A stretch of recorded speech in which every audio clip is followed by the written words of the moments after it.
বিশ্বকাপ ফাইনাল ম্যাচের পরে মেসি লামিন ইয়ামালকে উদ্দেশ্য করে বলছেন, একদিন তুই আমার থেকেও বড় ফুটবলার হবি, আমার থেকেও বেশি নাম অর্জন করবি, তুই দেশের নাম আরও উজ্জ্বল করবি, তোর খেলা আমাকে মুগ্ধ করছে।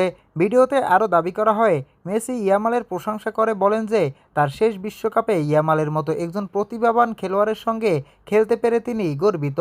কিন্তু প্রশ্ন হলো, মেসি কি সত্যি এমন কথা বলছেন, নাকি এটি শুধুই ভাইরাল একটি দাবি? বর্তমান ফুটবল বিশ্বের অন্যতম আলোচিত তারকা লামিন ইয়ামাল অল্প বয়সেই বার্সেলোনা ও স্পেন জাতীয় দলের হয়ে অসাধারণ পারফরমেন্স করে তিনি কোটি কোটি ভক্তের হৃদয় জয় করছেন। তাই তাকে নিয়ে এমন প্রশংসা সামনে আসতেই ফুটবল প্রেমীদের মধ্যে শুরু হয়েছে ব্যাপক আলোচনা। আর যদি সত্যি বিশ্বের অন্যতম সেরা ফুটবলার মেসি এমন মন্তব্য করে থাকেন, তাহলে সেটা ইয়ামালের জন্য নিঃসন্দেহে বিশাল এক স্বীকৃতি। এদিকে ভিডিওটি নিয়ে সামাজিক যোগাযোগ মাধ্যমে ভক্তদের প্রতিক্রিয়া থামছেই না। কেউ বলছেন ইয়ামাল ভবিষ্যতের সুপারস্টার। প্রিয় দর্শক, আপনার কি মনে হয়, লামিন ইয়ামাল কি ভবিষ্যতে ফুটবল বিশ্বের সবচেয়ে বড় তারকাদের একজন হতে পারবেন? আপনার মতামত অবশ্যই কমেন্টে জানান।